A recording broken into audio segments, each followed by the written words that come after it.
नमस्कार, आप देख रहे हैं भारत एक्सप्रेस और मैं हूं आपके साथ आंचल मित्तर।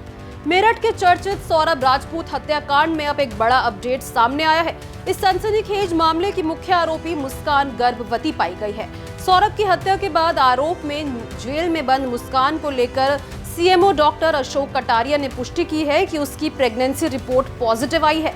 जानकारी के अनुसार जेल प्रशासन द्वारा मुस्कान की मेडिकल जांच कराई गई थी, जिसमें ये खुलासा हुआ कि वो मां बनने वाली है। गौरतलब है कि कुछ समय पहले मुस्कान ने अपने प्रेमी साहिल के साथ मिलकर अपने पति सौरभ राजपूत की निर्मम हत्या कर दी थी। दोनों ने मिलकर सौरभ के शव के टुकड़े किए और फिर उसे एक नीले रंग के ड्रम में भरकर सीमेंट डाल दी थी ताकि लाश को छिपाया जा सके। ये घटना सामने आने के बाद पूरे इलाके में सनसनी फैल गई थी और सोशल मीडिया पर भी इस पर जमकर बहस हुई थी। अब जब ये मामला सामने आया है कि मुस्कान गर्भवती है, तो कई कानूनी और सामाजिक सवाल खड़े हो गए हैं, खासकर उस बच्चे को लेकर जो जेल में जन्म लेगा। इसी सिलसिले में चलिए जानते हैं कि जेल में पैदा होने वाले बच्चे को क्या अधिकार मिलते हैं।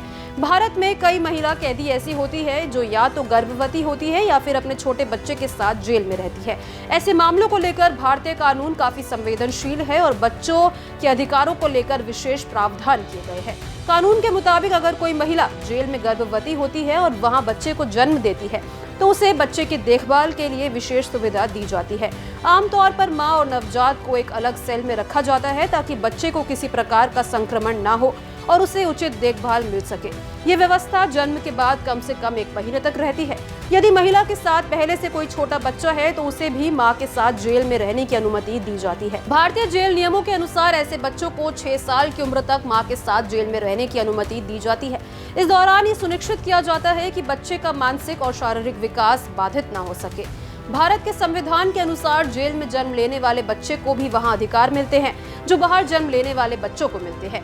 इनमें शिक्षा, स्वास्थ्य, जीवन और सुरक्षा के अधिकार शामिल है। जेल प्रशासन की ये जिम्मेदारी होती है कि वो इन अधिकारों की पूर्ति सुनिश्चित करे। बच्चे के बड़े होने पर उसके लिए शिक्षा की उचित व्यवस्था की जाती है और नियमित रूप से उसके स्वास्थ्य की जांच भी कराई जाती है।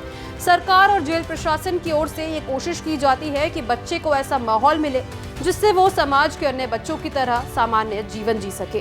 नेशनल क्राइम रिकॉर्ड ब्यूरो यानी कि एनसीआरबी को 2023 की रिपोर्ट के अगर देखे जाए तो भारत की कुल 1330 जेलों में लगभग 5.73 लाख कैदी बंद है।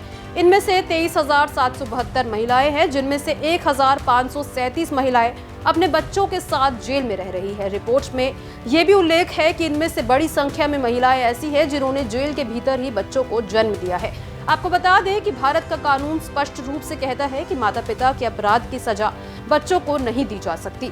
इसलिए जेल प्रशासन और सरकार की ये जिम्मेदारी होती है कि ऐसे बच्चों को बेहतर जीवन देने की हर संभव कोशिश की जाए। बच्चों के सर्वांगीण विकास के लिए विशेष योजनाएं बनाई जाती हैं और उनका पालन पोषण इस तरह किया जाता है कि वो समाज की मुख्य धारा से ना कटे। मेरठ हत्याकांड में मुस्कान की प्रेगनेंसी सामने आने के बाद ये मामला कानूनी और सामाजिक रूप से और भी संवेदनशील बन गया है। अब जेल में जन्म लेने वाले इस बच्चे का भविष्य किस दिशा में जाएगा, ये जेल प्रशासन और समाज के रवैये पर निर्भर करेगा।